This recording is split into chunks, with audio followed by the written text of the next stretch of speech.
I'm Mel, And I'm Andrea. and we've been asking ourselves, WTF? Where's the fun? So, welcome to our podcast for heart-led business leaders, entrepreneurs, and CEOs ready for more.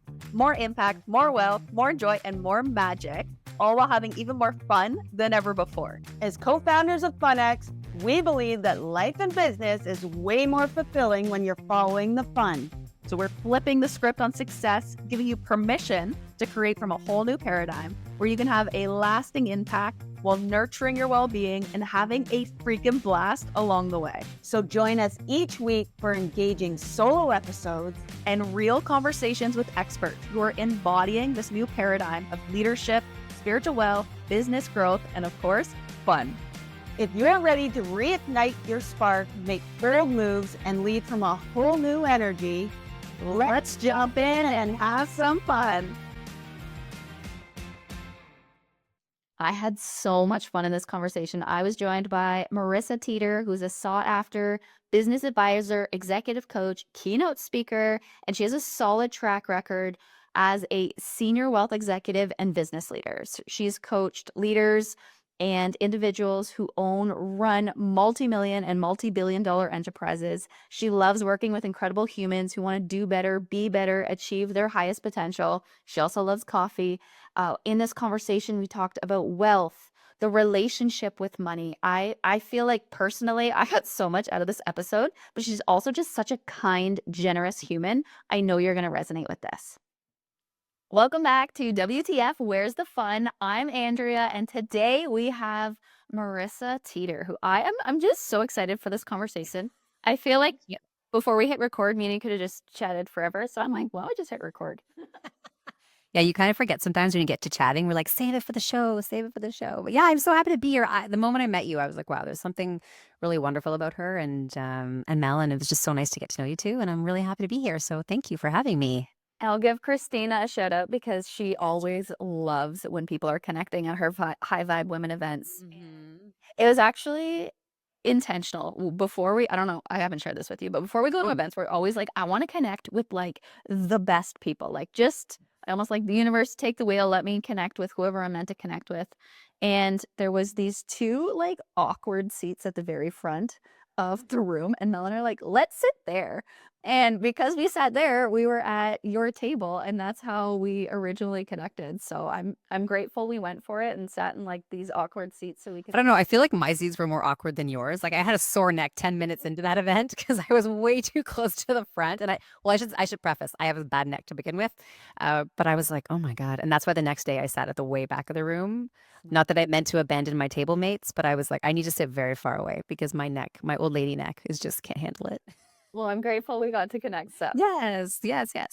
and I'm excited for this conversation. Like you bring, I think, so much wealth and wisdom and embodiment in so many different fields. But what I'm really excited about is specifically around money, around finances, around, I think, even self-leadership. Like there's so much there. But before we jump into that, let's rewind a little bit and maybe share a little bit about where you came from and what you're doing now. Yeah. So I mean, up until about a year ago, I had almost 20 years under my belt in wealth management, like in the finance world, working in, high net worth wealth spaces, working in, I kind of worked in the alternative market, which is kind of a fancy way of saying private equity and, the less traditional forms of investments. And then I spent the last 6 years with a large Canadian firm in an executive position and really around. I didn't get there on purpose. And it's so funny because everyone's like, how did you end up in finance and investments? I'm like, I do not know how I got here. This is me in life, taking opportunities, saying yes to things, going after opportunities because the company was amazing and the opportunity seemed like a big challenge. I mean, I never in a million years thought I'd get into finance and investments. And I say that because I'm not one of those people who's super obsessed with that industry. Like I don't have BNN and the markets going in the background. I'm not watching the stock market all the time. I mean, I know about it. I'm versed in it. But I think what I really love about investments and finance and money is helping people have a better relationship with it and helping people understand money and feel good about money. Because at the end of the day, throughout my career, I've met people who make a lot of money and have nothing to show for it. And then I've met people who don't make tons of money, but have really put their money to work for themselves and have a lot to show for it, and everything in between.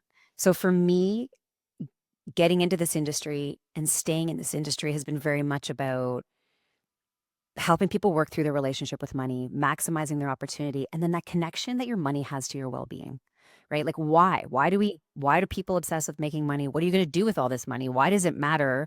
Um, that kind of relationship with money. And that's the piece that I'm really passionate about, is the life and the opportunities that perhaps money can afford you, or what having a solid financial acumen or a healthy relationship with money, how that can really support you in your life in so many ways. And it doesn't mean you have to be rich, whatever that means to you. I mean, there's a lot of people who are very rich who don't have as much money as other people who arguably you would say are rich, but are not rich, if that makes any sense at all. So Yeah.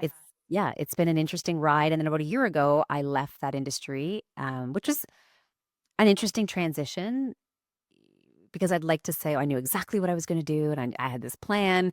But some of it was just like my gut was telling me to move in this direction and I'm going to try these things. And it was really more about direction than destination for a little while. Like, I'm just going to do what feels right. I'm going to explore some stuff. I ended up launching my own coaching business, my own podcast. I do a lot of hosting and emceeing, and I work with a lot of amazing people to help them do amazing things. And it's been a ride for sure.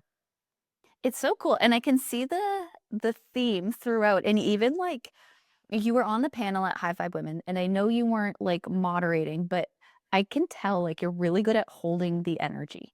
And there is an art to that. But I think there's probably the same that you're doing for the wealth management. You're literally holding the energy for then the people to, it's like you're moderating their wealth, basically.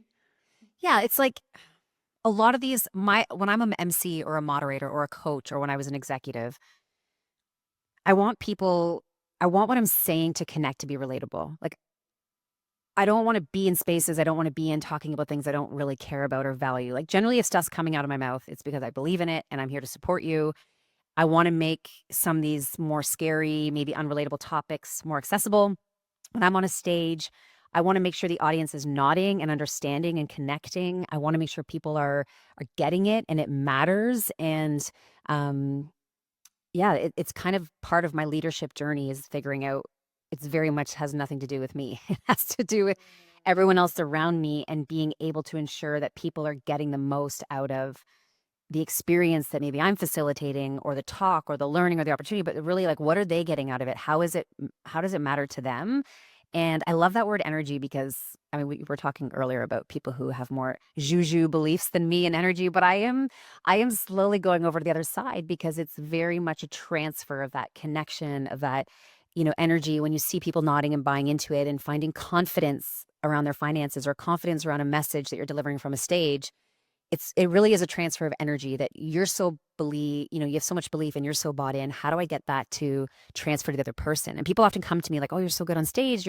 I'm not a good public speaker," which I think everybody thinks that, right? I mean, I was a very shy, quiet person, and the fact that I do a lot of talking for a living now is very shocking to a lot of people who knew me in my younger years. Um, but I tell people all the time that public speaking is really just transferring that belief. It's transferring. So when you get on that stage, make sure you're talking about something that matters in a way that matters to you, in a way that you're trying to package it so other people hear it. And trust me, it'll go well. Like, those are the things you're trying to think about, is how it's being received and how people are feeling in the audience as they walk away from what you shared. Yeah, that's so good. I heard this, I don't know where I heard it, but it was like typically the introverts or the shy people are one of the best people on stages, because they're shy, they're like, let's prepare. Let's know what we're doing. Let's Right. tune in. Opposed to um like Mel, she's very extroverted. She, like, I'm not gonna put in that preparation. I'm just gonna go and wing it. Whereas yeah, there is that level of deeper preparation, and how can you transfer, yeah, that message. Okay, let's go deeper into this relationship with money though. Okay. Because I think, for the most part, we all want a great relationship with money. Mm-hmm. But maybe it's like, I think it's so, like, how do we even break that down? Like, I don't even know where to start with that, because there's so much for Like, what is even a healthy relationship? How do you figure that out? How do you change your current relationship with money?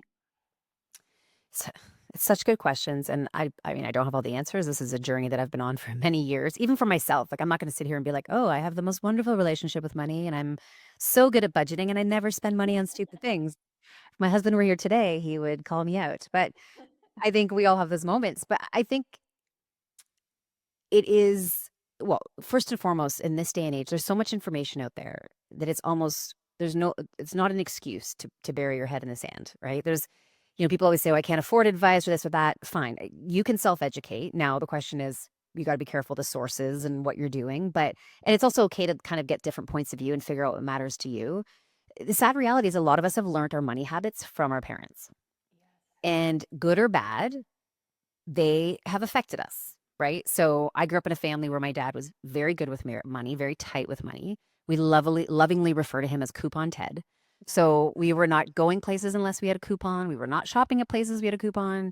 We were definitely not eating at restaurants unless we had a coupon.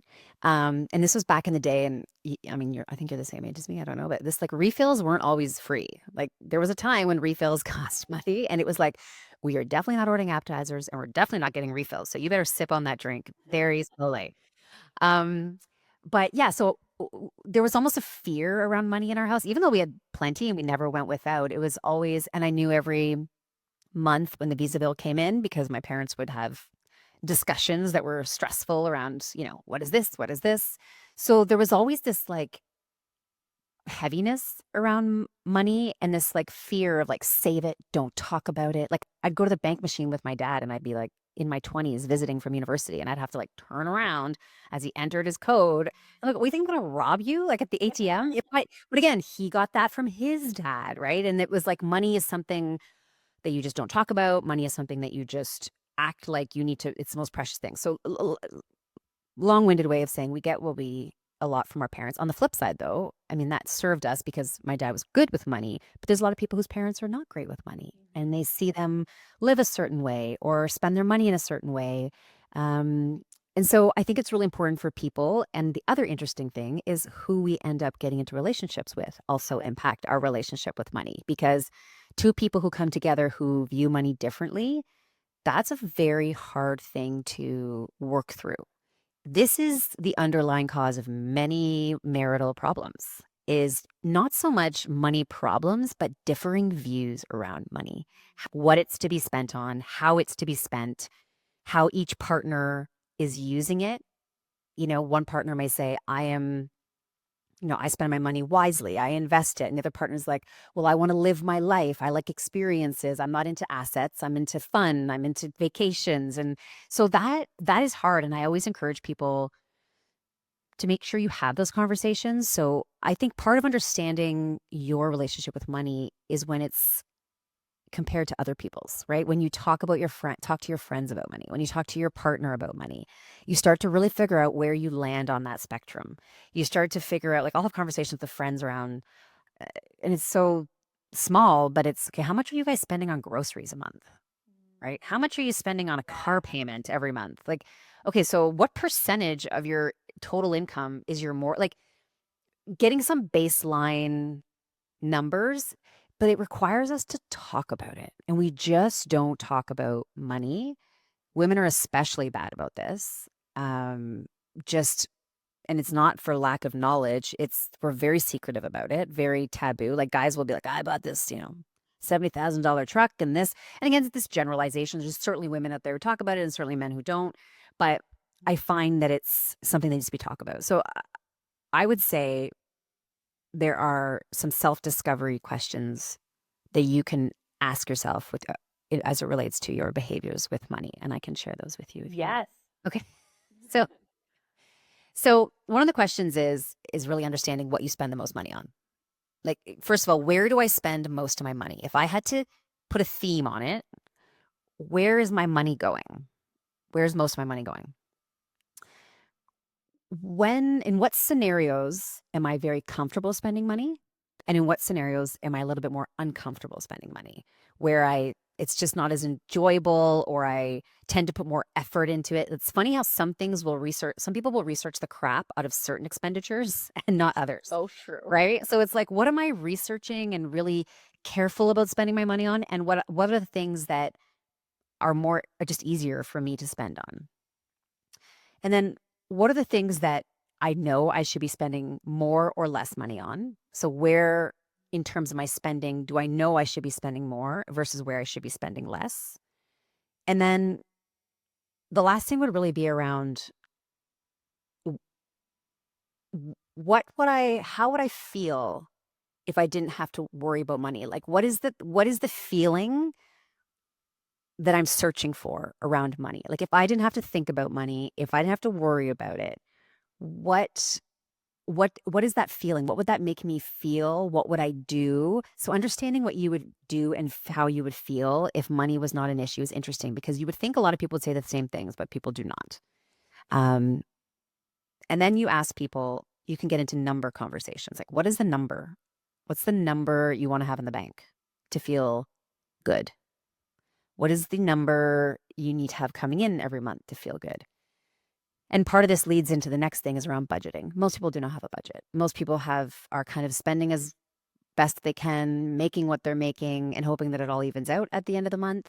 But a lot of people are really not looking at their finances and acknowledging where their money is going, or even aware. Like I hear people say all the time, I don't know where my money goes. I mean, I've even said that before, maybe recently. It's possible. So, right, it's like people are like, where's my money go?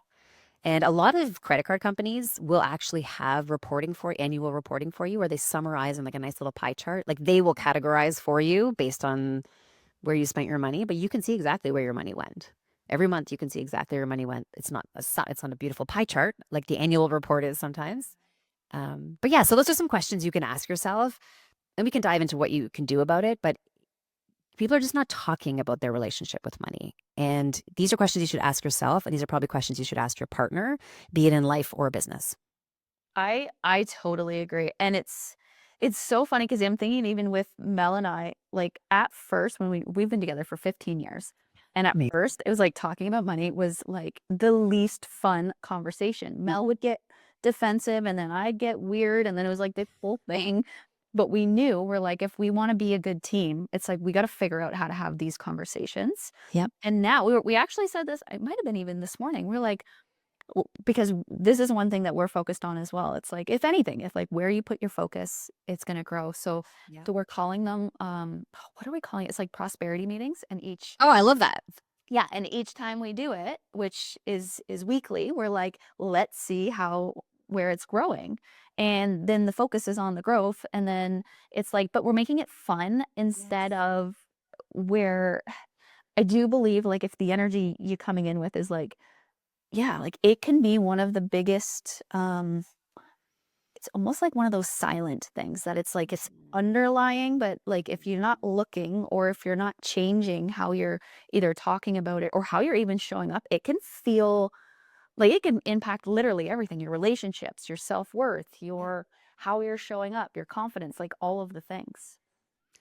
I love that you guys are doing that. And you're right, because it kind of sneaks up on you. It's not just the underlying avoidance that I think a lot of people don't want to talk about money because it could just be a sensitive topic. But it's like, if you're the type of person where let's say your relationship is only good when you're out for dinner or on vacation, or you need to be doing really fun, extravagant things together, and all of a sudden money is a problem and you can't do those things. Well, guess what? Then you got to play Scrabble in the living room on a Friday night, which is great. Like, but if the money was the thing fueling the joy, or if the money was the thing that we're using to cover up our insecurity, or if the money was the thing that was fueling the shopping problem that distracted us from all our other, like this is where it gets funny, because our habits around money are generally coming from somewhere, right? And figuring out the source of those habits, be it conscious or unconscious things that we're doing, requires a little bit of a plan and a conversation to say, you know what, we typically go out 3-4 times a month for dinner. What if we cut it back to 2 and instead did like a date night at home and did something fun? Or what if we challenged ourselves to see who could save more money in the next like 2 weeks? Like who could one thing I always challenge people, I'm like, try not spending money every other day. Like, just try not spending money every other day. So if you go to Tim Hortons or to Starbucks every day, try bringing a coffee every other day. Or if you're going to, and someone's like, well, what if I need to go get groceries? I'm like, well, go the day before or the day after. What if, you know what I mean? Because then you'll really stop and go, do I really need that thing? Like when there's boundaries around your spending, be it through a budget or through these fun little rules you create for yourself or with your partner, or if like we hit a milestone, let's reward ourselves with X, or if we do this and you're going to come together and you work on something together, I think it gives people more connection to the relationship they have with their money. If they can, what it means to not have to spend, what it means to pull back your spending, what it means to spend differently or invest differently or whatever that looks like. But I always love creating those little kind of fun rules to be like, okay, so we don't spend money every other day, 2 date nights a month or this or that, and then see if we can stick with it. If it doesn't work, we'll modify accordingly. Or it's like, you know what? We don't need to spend all that money on groceries. We're going to shift it over here to this vacation budget. Great. So but it definitely needs to be something that gets talked about and people just don't talk about it. Today's episode of WTF, Where's the Fun, is sponsored by The Fun Experience, a curated mastermind for established business owners, entrepreneurs, and CEOs ready for more. More magic, more joy, more wealth, and more fun than ever before. So if you're ready for a peer-to-peer mastermind that's helping you to embody more leadership, more impact, and make bold moves, The Fun Experience is where it's at. Okay, so let's say they start baby steps. They start talking about it. Yep. What are some other things that they can do to start either making new habits or like really starting to enhance? Because I totally agree. Like my specialty is the subconscious. So most of our beliefs are just unconscious that we just running. Like I know for me, one of my big ones has always been, I've always loved nice things. Like I just, even as a kid, I was the one that would walk in the store and be like, I like this one. And it just so happened to be the most expensive thing in the store. Yeah. And then my mom would be like, how do you do that? I'm like, I don't know. So again, I started being like, well, I'm not actually going to go for what I really want because what I really want isn't good for my parents because they can't afford the thing that I really want. So then I'm going to like downplay what I actually want. Right. And then that downplays the lifestyle and downplays the whole thing. So I could see how that was definitely one of my unconscious patterns. But at the same time, it's like, you got to become aware of them. Where did it originate from? Is that even the truth? Yeah, like why do you like nice things? And when you don't get them, how does that make you feel? What would be the difference between a knockoff version of the exact same thing if you didn't? So again, like it's maybe going a little bit deeper. Again, we're not telling people they can't buy nice things. It's just, can you afford to buy those things? And maybe to get that thing, you need to spend money differently on other things, or you need to understand why you want that thing. And if you're okay with it, then fine. And if it works for you and your partner, great. Right. Yeah. But yeah. For me, it's like, I love a quality of an experience. Okay. So it's not even like I don't like a lot of things. We're very, if you actually come to our house, we're very minimalist, but at the same time, we like quality. Like I love a great coffee, a great experience. Like to me, it's the quality of the experience that I love. And then you can savor it. And it doesn't have to be like worth $1 bajillion to do Right. it. But I think it is I like quality. I don't want just a bunch of crap, basically. But so, okay. So as we're playing in this, Yep. what are some habits then that we can start to, like, is there any like specific ones that you start here? Yeah. Well, first I tell people, because people always come to me and want to know how to invest their money, right? They're like, where do I invest? Like, where can I get the highest returns for the lowest rates and the lowest fee? I'm like, okay, well, if we all had a crystal ball, but I always tell people, like, you can't invest until you have money to invest. Like, this is the thing. And you need a saving strategy generally long before you need an investment strategy. And you need to manage your debt situation. So I would say it's about assessing your situation. First and foremost, do you have debts? What kind of debts are they? And the rule is you're always paying off your most expensive debts first. And there is a difference between good debt and bad debt, right? There are good debts out there that are tied to assets and that maybe the interest is deductible, which again, we're getting a little bit complicated, but there are definitely credit card debt, not good debt, right? An unsecured line of credit that has very high interest rates, especially in this current state that we're in with interest rates and inflation. So you want to get your debts under control, but you can parlay and partner that with a savings strategy. So this goes back to some deeper questions around how much money do we make? How much money's coming in, and make a budget to figure out how much can we actually live off and how much can we save every month. It is amazing how many people are living paycheck to paycheck, even if they're making 6 figures plus 7 figures, right? The expenses are so close to the monthly income, there's no room left for savings. And so again, you cannot invest and build wealth or a nest egg if you have no money to invest. So starting with the basics, how much money is coming in? What kind of budget can you live on? What are you doing today and where can you tweak it? And set savings goals. Once you've saved money, then, and you've amassed a certain nest egg, then you have a little more buying power in the investment industry, right? It is no secret that the way our industry is built is that generally people with larger sums of money to invest will have access to more investment opportunities. I don't make the rules. It's just generally the way it is.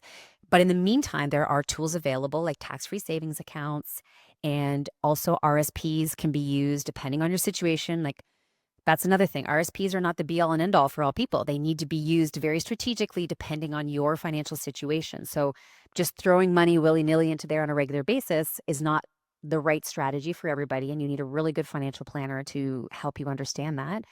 But you really need to get good at saving money. And that is the biggest secret to building wealth and the biggest secret to having a good relationship with money. Because if you're good at saving money, it creates security. It enhances your confidence around money. It gives you peace of mind of knowing you can manage your financial situation. You can make tough decisions. It just builds up a more robust relationship with your finances if you can save. And then on a practical level, you can invest your savings. And that's where all of us want to put our money to work for us, right? We don't want to have to work for every dollar that we make. We want our dollars to make money for us. That is the goal. We want to be able to put money away in investments and have it make money for us. This is, everyone wants passive income. Well, that's the passive income, but it's got to be active, very active until it's passive. Yeah. Okay. I see this especially in the entrepreneur world Yes.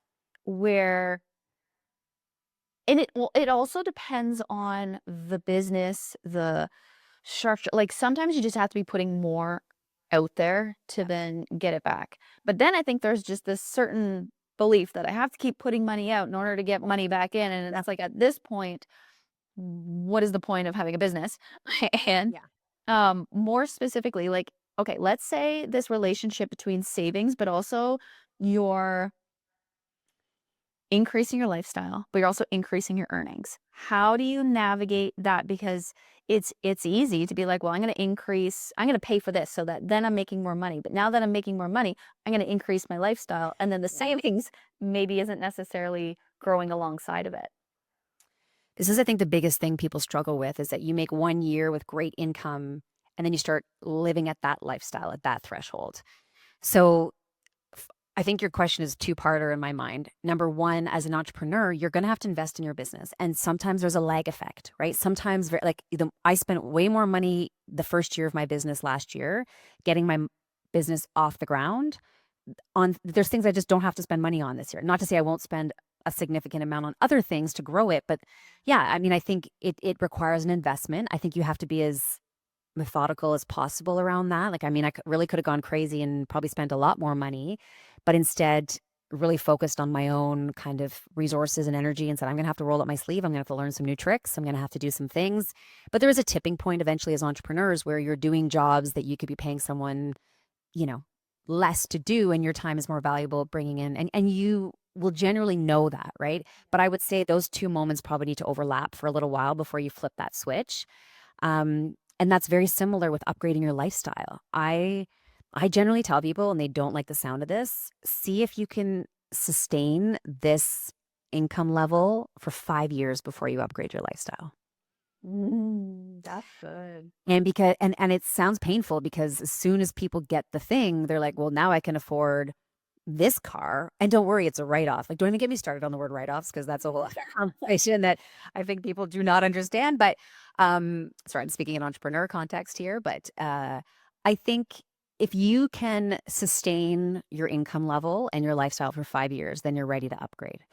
And if you can do that for 5 years, here's the good news. The first 5 years is the hardest. You can do a little upgrade. And then I would say sustaining it after that requires smaller periods of sustaining. But I also let you in on a secret.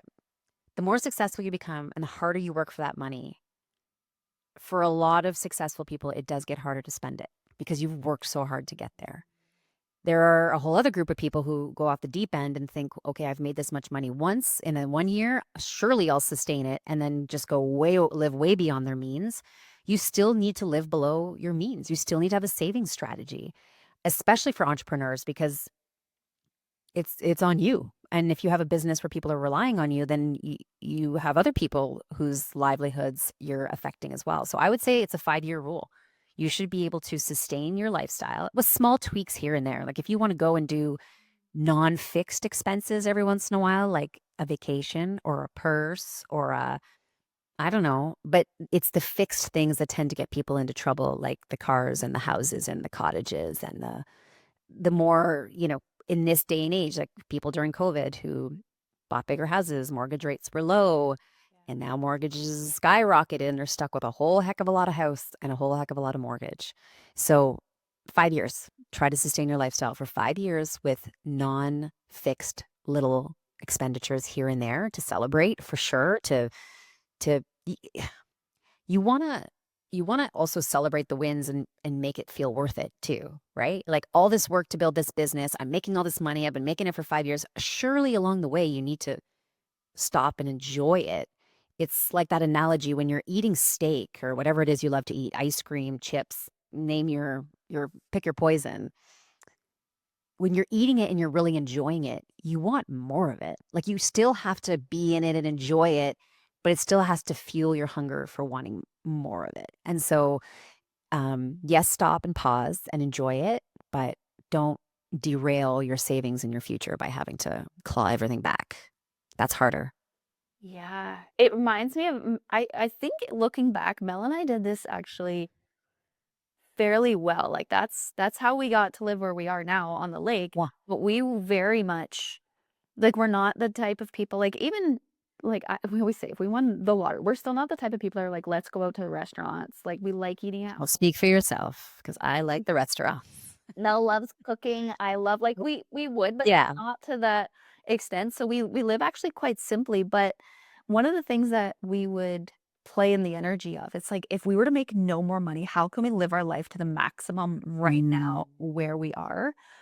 And that really helped us to not even project so much in the future, because there definitely were times where we were also projecting. We're like, let's do the stocks, let's do real estate, let's do all the things. And there was almost like a certain urgency to try to get me out of policing when we did that. Right. Yeah. Yeah.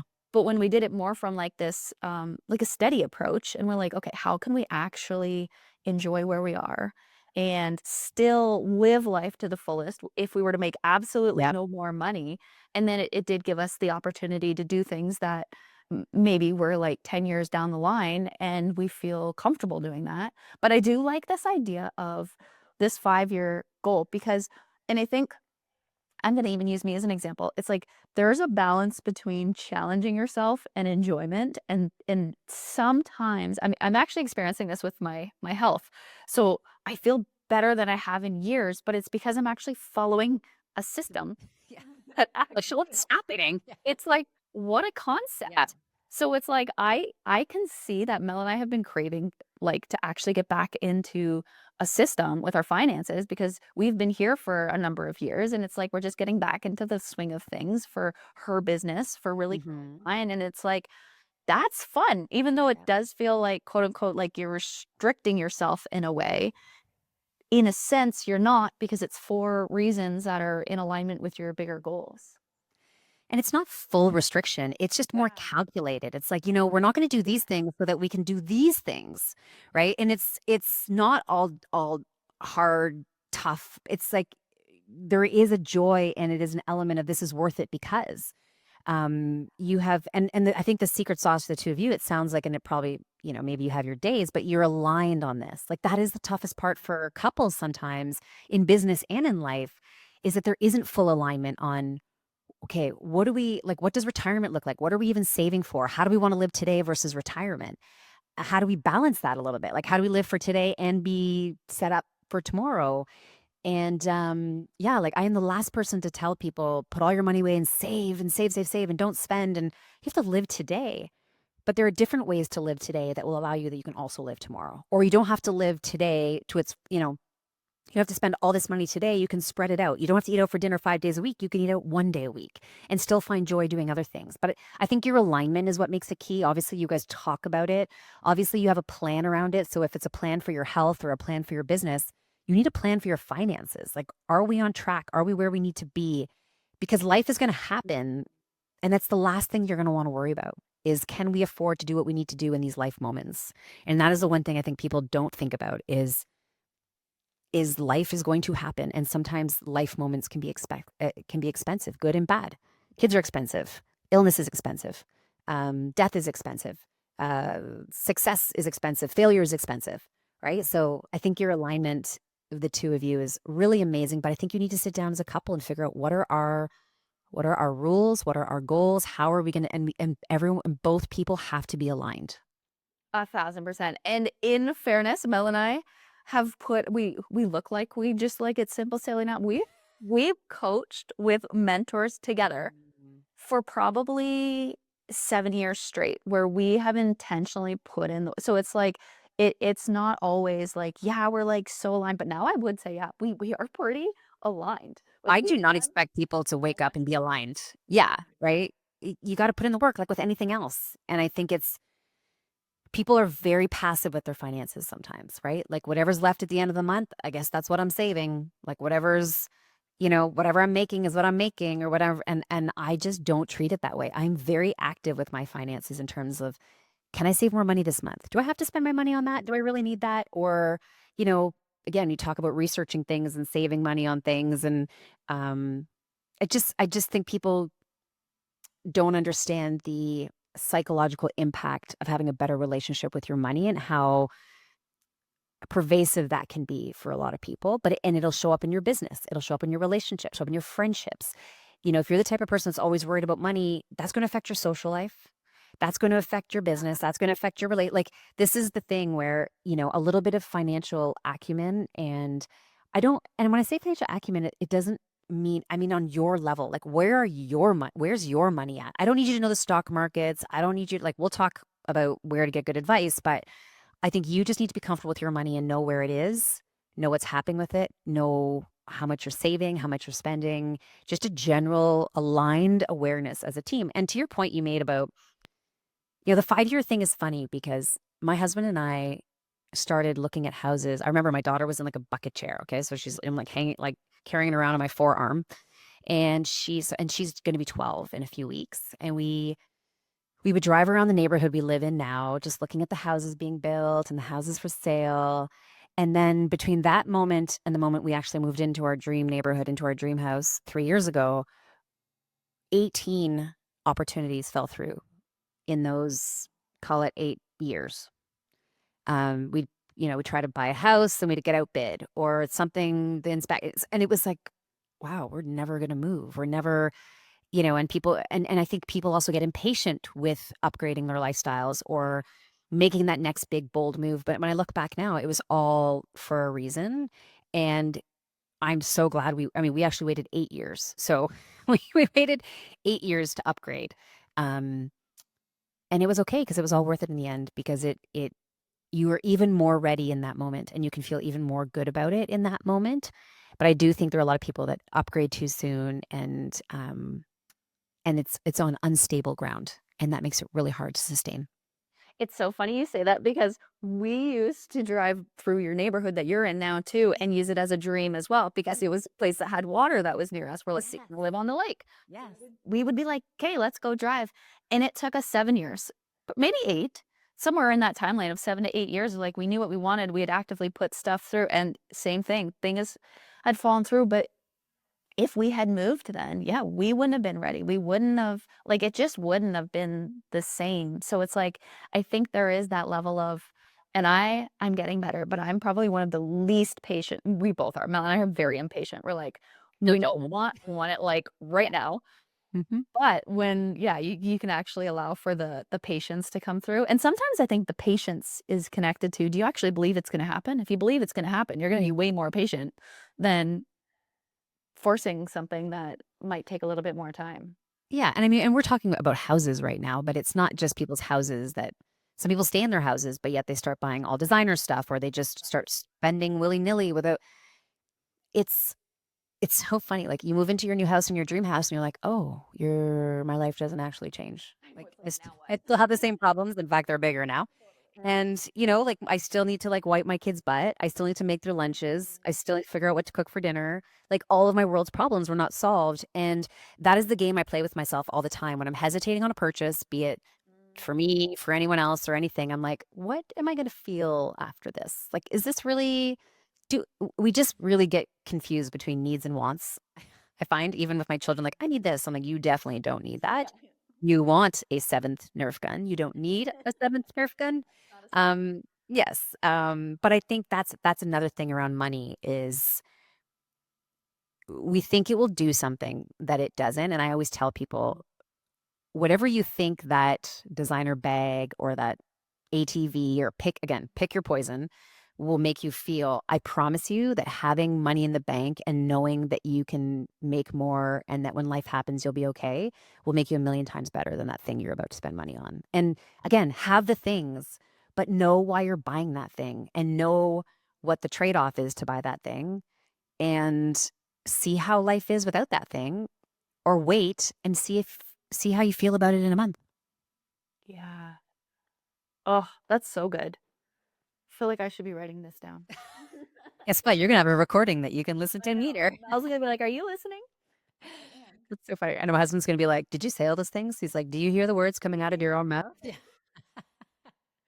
So, so is there anything else in terms of like building wealth, like in terms of what it really takes? Because I think you've given so much great wisdom and knowledge already, but is there anything else that stands out that you're like, this is what it really takes to build wealth? So people are often asking me like, who's a good advisor? Who should I go see? What's the best company? And I would say this: no two advisors or organizations are created the same. There are good apples and bad apples everywhere in this industry, but there are a lot of good apples. And when you are looking for a financial advisor, I really recommend someone who's strong in planning, like a financial planner, because what they do is they integrate all aspects of your well-being. So we're talking about risk management, credit management, wealth management, taxes. Like they're taking all the pieces of your financial well-being puzzle and they're considering all of them. And they'll coordinate with your accountants and they'll coordinate with your lawyer, depending. Like so planning is really critical, but I would say don't meet with one person and hire them. Talk with multiple people, shop around, see how you feel, find the right fit, find someone who gets, like, most of the words coming out of their mouth should feel right to you, should feel like they understand, like they're listening. The conversations should be very much founded in what matters to you, not so much how they operate and their philosophies. Now, again, they're going to hopefully layer on their strategies and investment strategies and their knowledge, but to align with what you want, right? If it's really important to you to eat out 5 days a week and you want that to be part of your financial plan, that is your decision. You'll need to find somewhere else to save the money you need to save to do the things you want to do. So I think people that are very goal oriented, like what are you saving all this money for? How much do you think you need in retirement? But more importantly, why? How are you going to spend it? What is your lifestyle going to look like? Today, what do you want your lifestyle to be? But it's about more than just money. Like financial well-being is having proper insurance in place for unexpected moments in life. It's managing your debts. It taxes. So many people leave money on the table because they are not maximizing their tax efficiency. It's the number one thing people are missing, right? So they're not using RSPs properly. They're not using tax-free savings accounts properly. You need to be talking about tax efficiency strategies with your advisor, and they just need to fit. And you're probably going to have to talk to a handful. You can also ask around people that you think maybe are like you or like-minded or in a similar life situation. Who do you use? Why do you use them? but we need to start talking about it. Like if we talked about money as much as we talk about politics these days, I mean, we'd all be way better off. Let's put it that way. So yeah, we just need to talk about it and ask around and speak with multiple people who are goal oriented around your goals and who are talking about all elements of your well-being, not just returns, not just fees. Yeah, it's important to find a good fit. Yeah. I totally agree. And that's where I think the extra layer of accountability comes in, but also fun. Like it's fun getting to do it with somebody that you enjoy doing it with. Yeah, I mean, listen, having money is fun, okay? Like, let's be honest. And because it gives you options to have whatever fun looks like to you, right? Again, if you could be a person who likes to have expensive fun and someone who doesn't like to have expensive, whatever it looks like, that peace of mind matters to allow you to go live your life. And yeah, but it is fun to have a good relationship with money. I'm with you. Let's just play in that energy. I love that. I wish it for everybody. Trust me. wish I really for do. everyone too. I feel like, could you imagine how incredible that would be? It's funny because when life happens, good moments and bad, you don't really hone in on how much money you have, but it becomes very apparent to you what choices you have available, right? How you can live your life, how you can, run your business when all these, it's the things you can't control. Life is going to happen in business and in life. There's tariffs, cancer, things are going to happen. And so the one thing you can control today is making sure you're teed up to be able to make the decisions you want to make when life happens. And if you're one of those lucky people that life doesn't happen as bad and as often and you're able to coast through, then guess what? You'll have even more freedom and peace of mind to live however you want to live in the end. But it's worth it. It's worth it to make some changes. And it's not so much sacrifices, it's just having a plan, right? Like know where your money's going, figure out why you're spending it, and make sure you're spending it with some sort of purpose and strategy with an end goal of making sure you have some left at the end of the day. That's critical. And that might mean, and people don't like to hear this, that might mean downsizing. That might mean changing the way you spend. That might mean getting a different car, which, by the way, doesn't really change your quality of life as long as everything else is good, right? And it could be temporary. I tell people all the time, like some of these changes, maybe 3-5 years, and then you're in a different place, right? So yeah, it matters. It matters how you see money, how you feel about money, and the relationship you have with it. I totally agree. Okay, how are you having fun in your finances right now? Could be finance, could be life, could be business, could be any of the things. Oh my gosh. So my friends have this term coined hashtag fun Marissa. That's awesome. Which they're kind of making fun of me because it's like, oh, are we going to see fun Marissa tonight? Hashtag fun. Is this going to be hashtag fun Marissa? Every year, my New Year's resolution is to have more fun. It's like this funny thing that I do where I'm like, this year, I'm going to have fun. This is the year of fun. And it's so funny because people are like, are you having fun? I'm like, I think so. Like, I think I'm having fun. I just, I'm not like dancing on bars or swinging from chandeliers or like jumping out of planes, but life is good. And I find fun in kind of the weirdest ways. But this last year of kind of betting on myself and putting myself out there and meeting amazing people like you at events like the High Vibe event that we were at, it's been fun to just stretch. It's been fun to live. It's been fun to experience. Equally uncomfortable and terrifying at times going through this, but that's the whole point. We get so stuck on our little hamster wheels doing all the same things. And so it's been fun for me to be like, oh, this is new. This is uncomfortable. This is different. Like putting myself out on social media and taking pictures of myself and coming up with witty captions that make me look like someone you want to work with, but not that I'm full of myself, but yet that I'm very confident, but I'm not too confident. I'm like, how do people do this all day? I don't understand. So, it's been a fun ride of self-discovery and being uncomfortable, but doing it anyways. And I have so many amazing clients who have put their faith in me and we're doing amazing work and watching them. Like I got the most beautiful text from a client today being like, I am so grateful. I'm feeling so good. I'm going to work today. All these things are working out. This is great. And it was just like, oh my gosh, this is the validation that this is why I'm doing this. This is why I took the leap of faith. So, how do you have fun? Tell me. What do you do for fun? Honestly, kind of this. I feel like we're playing in a very similar game in the sense that like what's fun for me is like bringing out my best. And right now I feel like I'm playing kind of this new game in the speaking world where I feel like it's challenging me, but like in a way to like bring out the best. Like I loved playing high level sports and it kind of reminds me of yes, it's like the performance piece and like do I like getting up at 6 a.m. and working out and doing all the things for sports? It's like, that's not fun.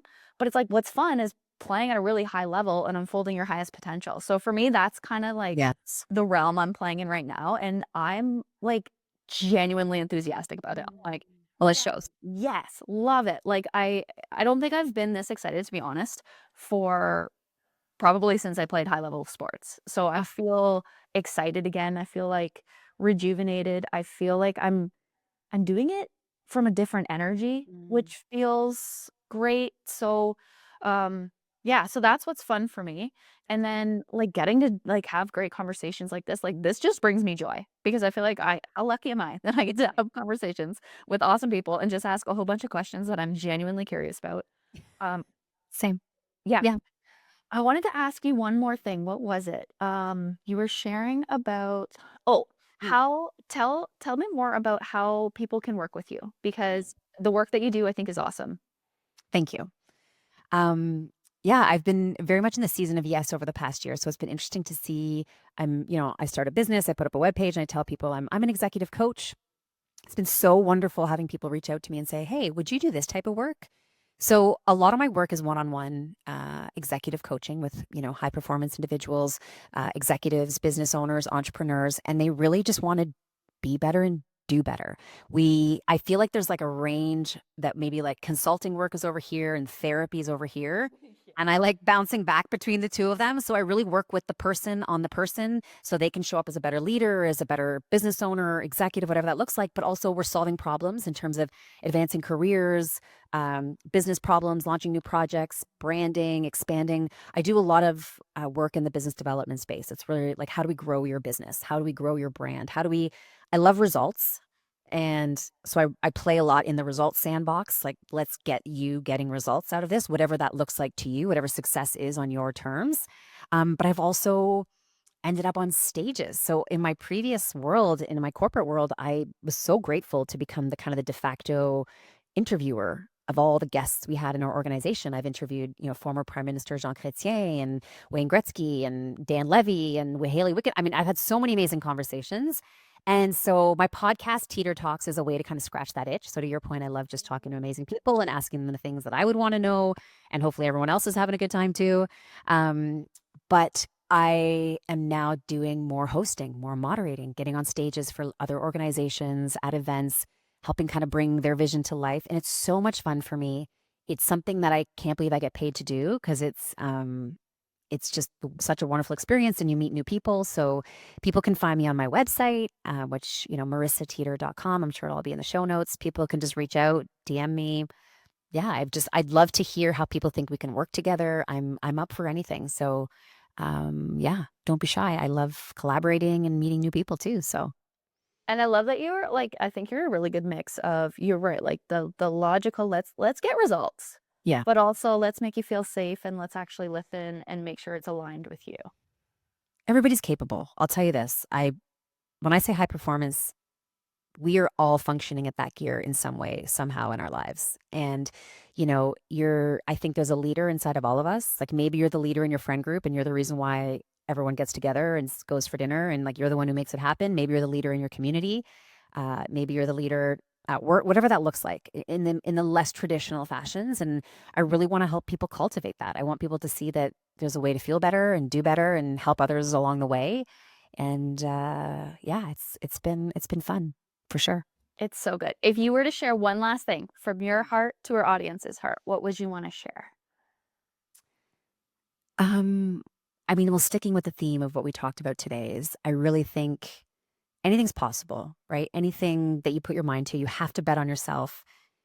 But I do think that, doing the tough things always works out to being the great things. And, if you're investing in yourself or your business or whatever that looks like, just take the risk, have a plan, and focus on direction, not destination. And because that doesn't really matter. You might change your minds 1,000 times over in terms of where you want to be in the end. But if you're moving forward in the right way, doing the right things, it'll all work out for sure. Anything's possible. Anything's possible. I love it. I love you. I'm grateful for you. Thanks, Thank honey. you so Same. much for being on the show. Thanks for listening to WTF. Where's the fun? We're Andrea and Mel, and we're so excited to be on this journey with you to see how fun it can get. If today's episode brought a little bit more fun into your world, be sure to subscribe, share with a friend, and leave us a review. And remember, life and business is so much better when you're following the fun. So let's have some fun.